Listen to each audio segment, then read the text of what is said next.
आप भी mobile repairing सीखना चाहते हैं बिना टाइम बर्बाद किए? सिर्फ 45 दिनों में बने एक्सपर्ट।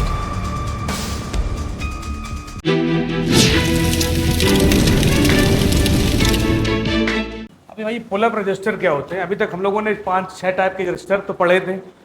चिप रजिस्टर या नॉर्मल रजिस्टर, जीरो वैल्यू का रजिस्टर, फिर या फ्यूजेबल रजिस्टर, एनटीसी रजिस्टर और करंट सेंस रजिस्टर और एलडीआर रजिस्टर। कुछ लोग एचवीआर और एलवीआर भी बोलते हैं, हाई वैल्यू और लो वैल्यू। तो यहाँ पर अब बात चल रही है पुल अप रजिस्टर। अब ये पुल अप क्या पहले समझना है, बाद में नोट करना है, ठीक है। ये कई जगह मिलेंगे, जैसे ये है सीपीयू आईसी। क्या है आपकी? CPU IC.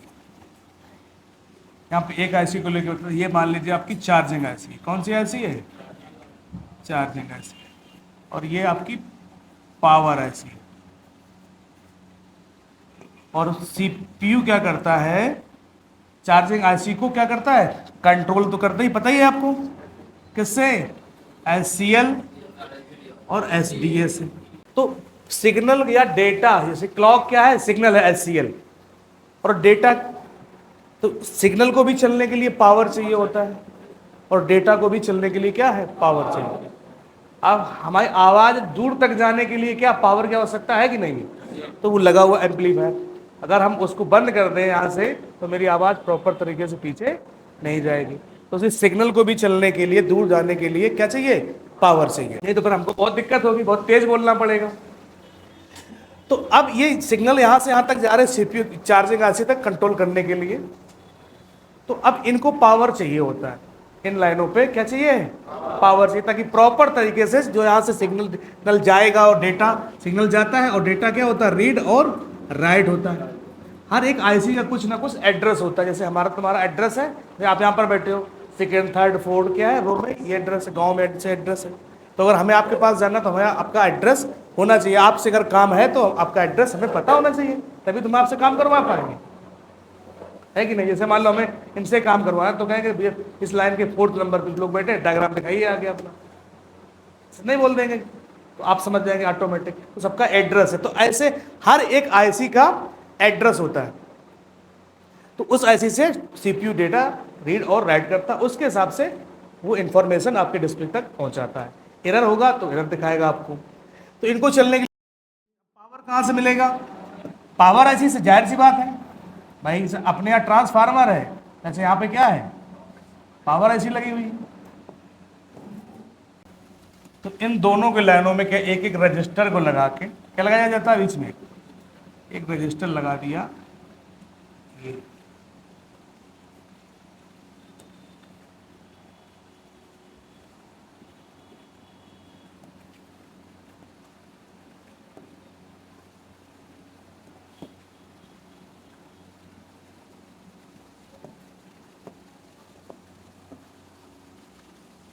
एक किससे जोड़ दिया?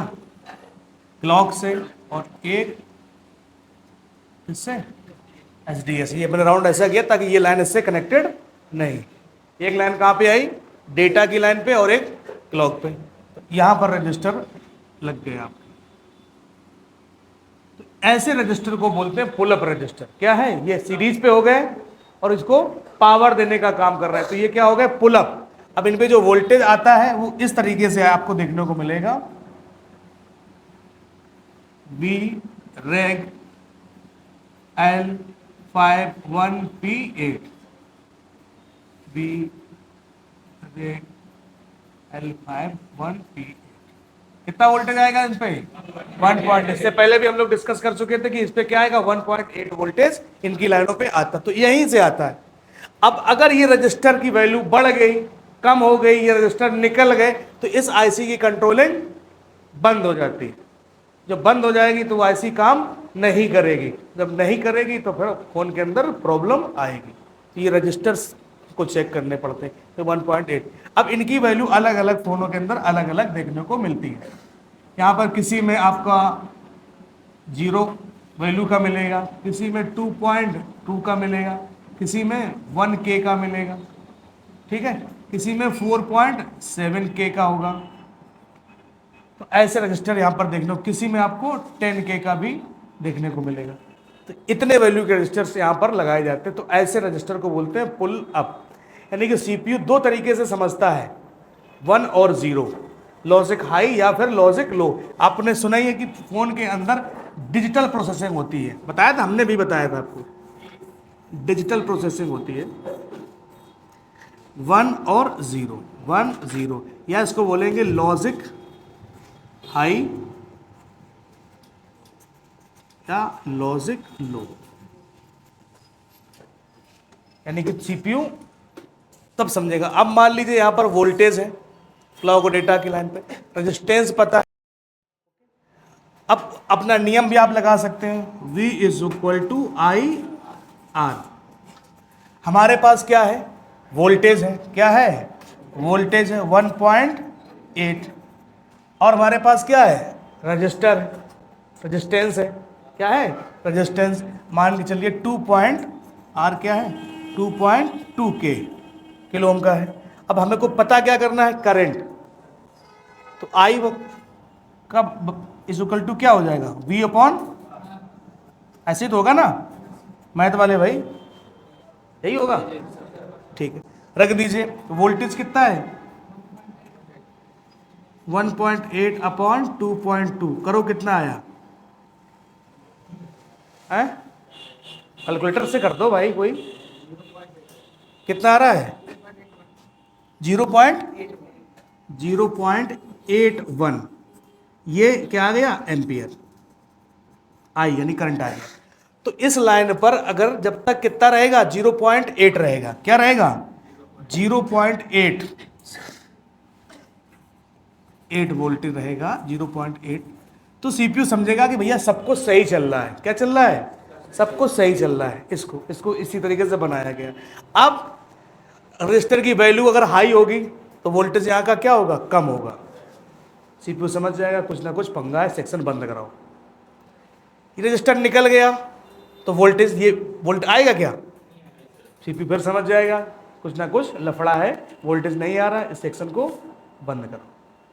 तो लॉजिक हाई और लॉजिक लो दो तरीके से समझता है। जैसे आप दो ऐसे समझिए, जैसे हम इसको इस सारे मान लो सीपीयू अपनी मतलब तो जानता नहीं है, बाइनरी जानता है 1 और 0, हमने ऐसे किया, जाने का हो गया, इसका मतलब आने का हो गया। तो सीपीयू लॉजिक लो या लॉजिक हाई से समझता है, 1 या 0 से, बाइनरी भी इसको हम लोग बोलते हैं। तो ये पुल अप है, यानी कि हाई वाला, क्या है ये, हाई वाला है। तो ऐसे रजिस्टर को बोलेंगे पुल अप रजिस्टर। इतने वैल्यू की ये लगे रहते हैं अलग अलग फ़ोनों में, और ये एम्पियर का कॉन्सेप्ट है, कैलकुलेशन है, आपको नहीं करना है, मतलब समझाने के लिए मैंने आपको बताया कि इस तरीके से काम होता है। जैसे मान लीजिए आपके सर पे, मतलब आंखें बंद है और आपके सर पे कोई वजन रख दे, तो समझ जाएंगे ना कि हाँ कुछ रखा हुआ है। अब फिर कोई हटा ले, क्या समझ जाओगे, हट गया है, होता है कि नहीं, ऐसे ही सीपीयू समझता है। कोई प्रॉब्लम है या प्रॉब्लम चल रहा है, बढ़िया, कोई दिक्कत नहीं है, बनाइए इसको, इस तरीके से काम करता है ये।